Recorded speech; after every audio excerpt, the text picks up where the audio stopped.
Everyone, आपका स्वागत है कविता हिंदी एकेडमी चैनल पर। मैं आपके लिए मोस्ट इम्पोर्टेंट क्वेश्चन लेके आई हूँ जो चंडीगढ़ पीजीटी के लिए भी मोस्ट इम्पोर्टेंट है। तो क्वेश्चन 1 है हमारा, भूषण किस रस के कवि थे। तो क्वेश्चन 1 है जो, तो वो रुद्र रस के थे, करुण रस के थे, श्रृंगार रस के थे या वीर रस के थे। तो ये क्वेश्चन जो है, क्वेश्चन 1 का क्या आंसर होगा आप कमेंट करके बताइए। रुद्र रस है, करुण रस है, श्रृंगार रस है या वीर रस है। मेरे चैनल को आप सब्सक्राइब कीजिए और वीडियो को जो है, ये वीर रस के कवि थे, भूषण जो है वीर रस के कवि थे। क्वेश्चन नंबर 2, हिंदी का आदि कवि किसे माना जाता है। क्वेश्चन नंबर 2 जो है, अब्दुल रहमान को, सरहप्पा को, सोमभू को या पुष्पदंत को। हिंदी का आदि कवि किसे माना जाता है। तो किसे माना जाता है हिंदी का आदि कवि, तो बताओ किसे माना जाता है। वो स्वयंभू को माना जाता है। मोस्ट इम्पोर्टेंट है ये क्वेश्चन। पद्मावत किसकी रचना है। क्वेश्चन नंबर 3, पद्मावत किसकी रचना है। नाभादास की, केशवदास की, तुलसीदास की या जायसी की। तो क्वेश्चन नंबर 3 का हमारा आंसर होगा, तो पद्मावत जो है किसकी रचना है। ये मोस्ट इम्पोर्टेंट क्वेश्चन है ये। पद्मावत ये जायसी की रचना है। क्वेश्चन नंबर 4, ईदगाह कहानी के रचनाकार कौन है।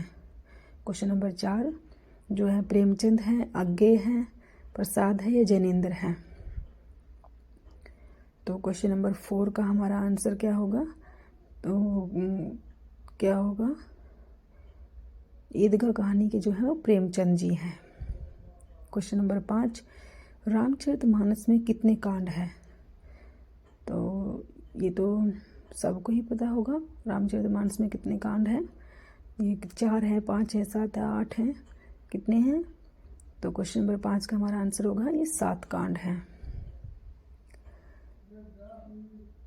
रामचरितमानस में कितने कांड हैं, 7 कांड हैं। तो आप चैनल को जो है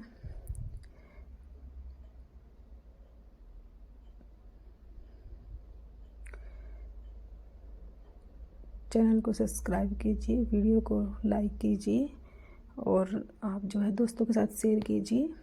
ये मोस्ट इम्पोर्टेंट क्वेश्चन है ये जो मैं आपके लिए लेके आई हूँ। तो ये क्वेश्चन नंबर 5 का हमारा आंसर होगा, 7 कांड है रामचरितमानस में। तो ये कांड जो है मोस्ट इम्पोर्टेंट है, ये 7 कांड, इनका आपको पता होना चाहिए। क्वेश्चन नंबर 6, निम्नलिखित में से कौन सा एक व्यंग्य लेखक है। तो क्वेश्चन नंबर 6 का हमारा आंसर क्या होगा, श्याम सुंदर दास हैं, विद्या निवास मिश्र हैं, राहुल संस्कृतायन है, हरिशंकर परसाई हैं। तो कौन सा एक व्यंग्य लेखक है, वो हरिशंकर परसाई हैं। क्वेश्चन नंबर 7, निराला को कैसा कवि माना जाता है। तो कैसा माना जाता है, अवसरवादी माना जाता है, क्रांतिकारी, पलायनवादी या भाग्यवादी। तो निराला को कैसा कवि माना जाता है। क्वेश्चन नंबर 7 का हमारा आंसर होगा, कैसा कवि माना जाता है निराला को। निराला ने जो है मुक्तक छंद भी जो है निराला ने दिया था, तो ये क्रांतिकारी कवि माना जाता है।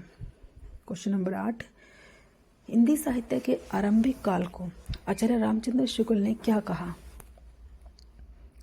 क्वेश्चन नंबर 8 क्या कहा, आदिकाल कहा, चाण काल कहा, वीरगाथा काल कहा या सिद्ध सामंत काल कहा। तो आचार्य रामचंद्र शुक्ल ने क्या कहा था, आदिकाल जो है वो हजारी प्रसाद जी ने कहा था, चाण काल जो है वो रामकुमार वर्मा ने कहा था, सिद्ध सामंत काल जो है वो राहुल संस्कृताय ने कहा था, तो वीरगाथा काल जो है रामचंद्र शुक्ल ने कहा था। क्वेश्चन नंबर 9, कवि कालिदास की अभिज्ञान शाकुंतलम का हिंदी अनुवाद किसने किया। क्वेश्चन नंबर 9 जो है, कालिदास ने जो है अभिज्ञान शाकुंतलम लिखा था, तो उसका हिंदी में अनुवाद किया गया था, तो वो किसने किया था, सदा सुखलाल ने किया था, नहीं, वो राजा लक्ष्मण सिंह ने किया था। क्वेश्चन नंबर 10, पंच परमेश्वर कहानी के लेखक हैं। तो पंच परमेश्वर कहानी के लेखक कौन है, रामधारी सिंह दिनकर हैं, प्रेमचंद हैं, मैथिली शरण गुप्त है, स्मितरंजन पंत है। तो वो रामधारी सिंह दिनकर तो नहीं है, वो प्रेमचंद जी है। क्वेश्चन नंबर 11, किस काल को स्वर्ण काल कहा जाता है। मोस्ट इम्पोर्टेंट क्वेश्चन है ये, आया हुआ है पेपर में। तो किस काल को कहते हैं हम स्वर्ण काल। तो ये रीतिकाल को, आदिकाल को, आधुनिक काल को या भक्ति काल को? तो क्वेश्चन नंबर 11 को हम भक्ति काल को जो है स्वर्ण काल कहते हैं। क्वेश्चन नंबर 12, भारत भारती काव्य के रचनाकार हैं? मोस्ट इम्पोर्टेंट क्वेश्चन है, ये पेपर में आया हुआ है, सभी क्वेश्चन मोस्ट इम्पोर्टेंट है आपके लिए। तो ये भारत भारती किसकी है? मैथिलीशरण गुप्त की है। क्वेश्चन नंबर 13, कात्यायनी किस प्रकार का ग्रंथ है? जो है कात्यायनी किस प्रकार का ग्रंथ है? वो खंड काव्य है, मुक्तक काव्य है, महाकाव्य है, चंपू काव्य है। तो ये जयशंकर प्रसाद का है कात्यायनी, मोस्ट इम्पोर्टेंट है ये रचना जयशंकर प्रसाद की। तो ये क्या है, ये कात्यायनी जो है तो एक महाकाव्य है कात्यायनी जो है ये। क्वेश्चन नंबर 14, गागर में सागर भरने का कार्य किस कवि ने किया? Question number 14 most important question है ये, गागर में सागर भरने का कार्य किस कवि ने किया? कम शब्दों में बहुत कुछ कह देना, ये बिहारी जी ने किया था। क्वेश्चन नंबर 14 का आंसर बिहारी जी है। गागर में सागर भरने का कार्य बिहारी जी ने किया था। क्वेश्चन नंबर 15, तोड़ती पत्थर कैसी कविता है? तो कैसी कविता है? व्यंग्यापरक है, उपदेशात्मक है, यथार्थवादी है या आदर्शवादी है?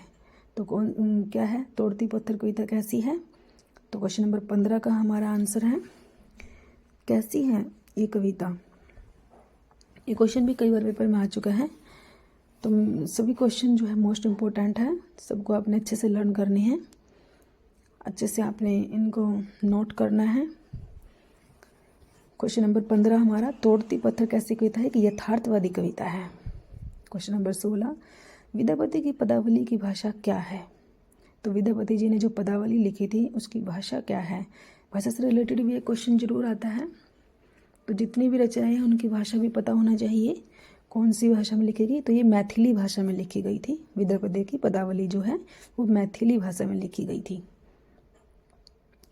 क्वेश्चन नंबर 16 का हमारा आंसर हो गया ए, मैथिली भाषा जो है विद्यापति की है। जो विद्यापति ब्रज भाषा भोजपुरी मगही नहीं थी इनकी, मैथिली में इन्होंने लिखा था।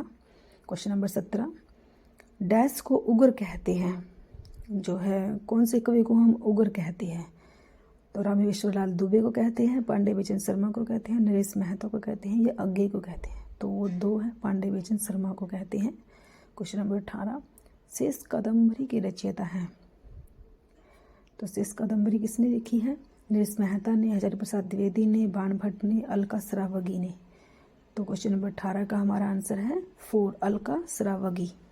क्वेश्चन नंबर 19, राग दरबारी उपन्यास के रचयिता हैं? तो राग दरबारी उपन्यास किसने लिखा है? ये मोस्ट इम्पोर्टेंट है क्वेश्चन, ये आया हुआ है। तो राही मासूम रजा ने लिखा है, श्रीलाल शुक्ल ने लिखा है, हरिशंकर परसाई ने या शरद जोशी ने? तो ये श्रीलाल शुक्ल ने लिखा है। क्वेश्चन नंबर 20, पूस की रात कहानी के रचनाकार हैं? तो पूस की रात किसने लिखी है? किसने लिखी पूस की रात? तो प्रेमचंद ने लिखी, शिवपूजन सहाय ने, निराला ने या प्रसाद ने? तो क्वेश्चन नंबर 20 का हमारा आंसर पूस की रात जो है किसने लिखी थी? प्रेमचंद जी ने लिखी थी। और प्रेमचंद जी ने काफ़ी कहानियाँ लिखी हैं। क्वेश्चन नंबर 21, साखी के रचयिता हैं? रसखान है, सूरदास है, कबीरदास है, रहीम है? तो क्वेश्चन नंबर 21 तो है कबीरदास जी हैं साखी के रचयिता। क्वेश्चन नंबर 22, इनमें से कौन भक्ति काल के कवि नहीं है? तो भक्ति काल के नहीं पूछा है। नाभादास हैं, रसखान है, नंदास है, अमीर खुसरो है? तो भक्ति काल में कौन सा कवि नहीं आता है? तो कौन सा नहीं आता है बताओ? भक्ति काल में नाभादास जी आता है या अमीर खुसरो नहीं आता है? क्वेश्चन नंबर 23, बिहारी ने क्या लिखे? बिहारी ने क्या लिखे? पद लिखे, दोहे लिखे, चौपाई लिखी या कविता लिखी? तो दोहे लिखे थे बिहारी ने। क्वेश्चन नंबर 24, निम्न में से कौन सा प्रबंध काव्य है? तो रामचरितमानस है, बिहारी रत्नाकर है, आशु है, एक कंठ विस्पाई है? तो प्रबंध काव्य कौन सा है?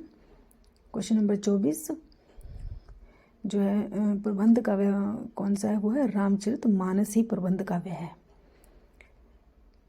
क्वेश्चन नंबर 25, पृथ्वीराज रासो किस काल की रचना है? क्वेश्चन नंबर 25 का हमारा आंसर है क्या है? आदिकाल की है, रीतिकाल की है, भक्ति काल की है, आधुनिक काल का है? पृथ्वीराज रासो कौन से काल में लिखा गया था? पृथ्वीराज रासो तो क्वेश्चन नंबर 25 का हमारा आंसर क्या होगा, वो आदिकाल होगा। आदिकाल में लिखा गया था पृथ्वीराज रासो। तो थैंक्स फॉर